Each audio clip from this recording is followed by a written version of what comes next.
बंदूक के बाद आप सही।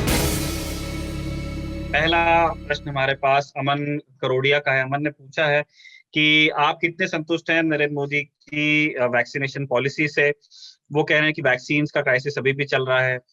अमन एमपी के रहने वाले हैं और अमन का ये कहना है कि वहां पे वैक्सीन की होर्डिंग हो रही है ताकि रिकॉर्ड्स बन सके, और लोग यहाँ वहाँ जाकर के लोग परेशान हो रहे हैं। और अमन कह रहे हैं कि वो खुद एक वैक्सीन का स्लॉट बुक नहीं कर पा रहे हैं। अमन, हमने नरेंद्र मोदी सरकार की वैक्सीनेशन पॉलिसी को लेकर के कई नेता नगरी के एपिसोड्स में हम बात कर चुके हैं। रही बात, आप अगर पर्सनल सेटिस्फैक्शन की बात पूछ रहे हैं तो यस, जो 21 जून से जो नई पॉलिसी लागू हुई है उसकी काफी जरूरत थी। तो जो उस दिन कोर्स करेक्शन हुआ था वो बहुत डिजायर्ड लाइंस पे था, लेकिन सरकार अभी भी मेरी समझ में वैक्सीन की अवेलेबिलिटी को लेकर के वो पूरी तरह से संतुष्ट नहीं मतलब कर पाई है किसी को भी, क्योंकि वैक्सीनेशन की जो स्पेस है वो काफी कम है। हमारे यहाँ वैक्सीनेशन की रफ्तार, अगर दिसंबर तक के हमको पूरी आबादी को कवर करना है तो 60 लाख से 80 लाख तक के लगने चाहिए। मैं कल ही एनटीएजीआई के जो अध्यक्ष हैं अरोड़ा साहब, उनका 22 जून का एक बयान देख रहा था जब वो रिकॉर्ड बना था 21 जून वाला। उसके एक दिन बाद इतना उत्साह था सरकार के अंदर।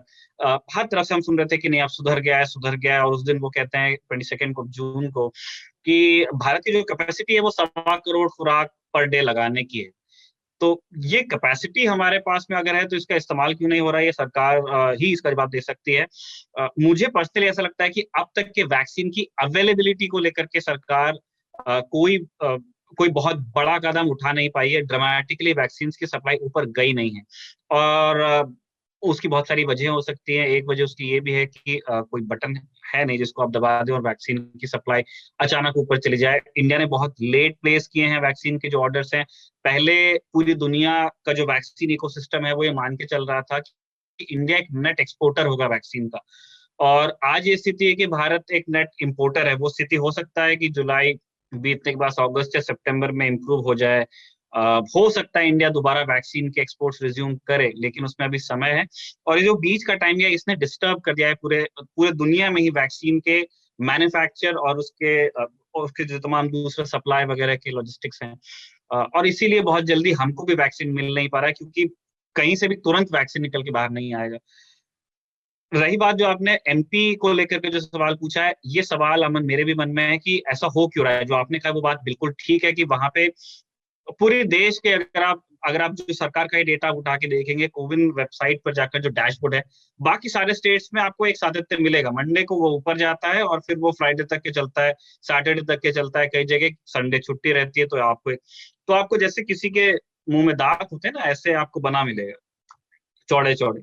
अब अगर एमपी का जो वैक्सीनेशन का जो ग्राफ है जो कोविन पे पड़ा हुआ है, वो किसी रंबस स्ट्रिप की तरह है, जो छोटे छोटे ब्रेकर होते हैं सड़क के ऊपर। एक एक स्पाइक यहाँ है, फिर एक स्पाइक यहाँ है, फिर एक स्पाइक यहाँ है, और हर किसी के बीच में एक गैप है।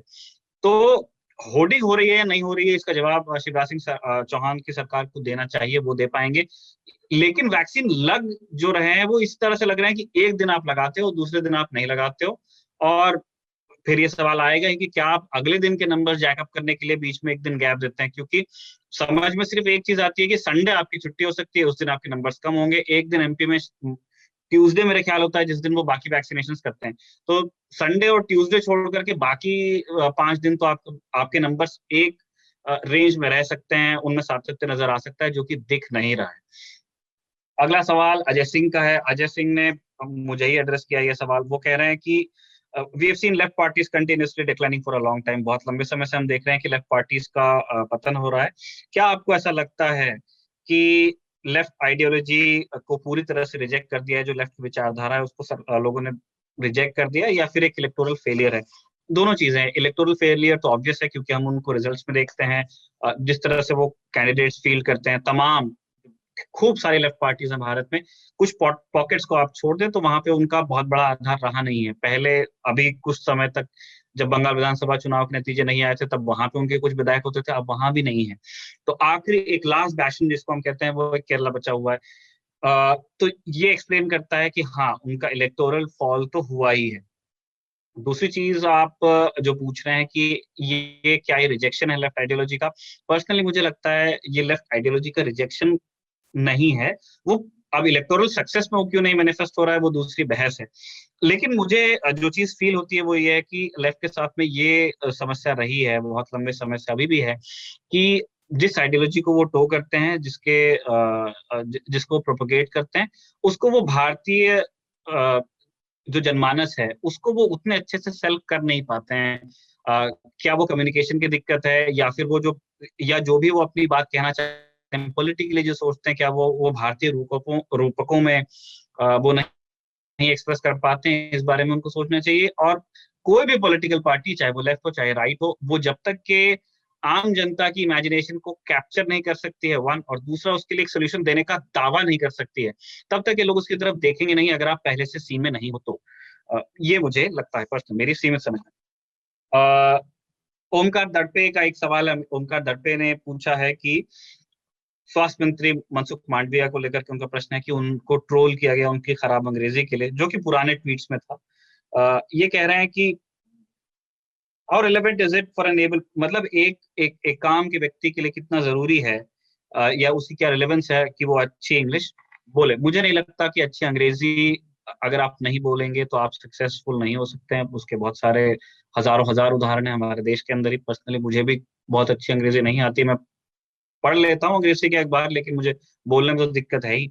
और एक बड़ी इंटरेस्टिंग चीज है, जो लोग ट्रोल कर रहे थे मनसुख मांडविया को उनकी अंग्रेजी के लिए, वो इस बात को समझने में असफल रह गए कि उनके ये जो एक्शंस हैं वो मनसुख मांडविया के और मोदी सरकार के ही हाथ मजबूत करते हैं। इंग्लिश को आज भी एक रूलिंग एलीट के साथ में एसोसिएट किया जाता है। तो अगर आप किसी को अंग्रेजी न आने को लेकर ट्रोल कर रहे हैं, तो आप उसी व्यक्ति का हाथ मजबूत कर रहे हैं जो ये कहता है कि जो पहला रूलिंग एलीट था मैं उसको हटा करके एक नई शुरुआत करने की कोशिश में हूँ।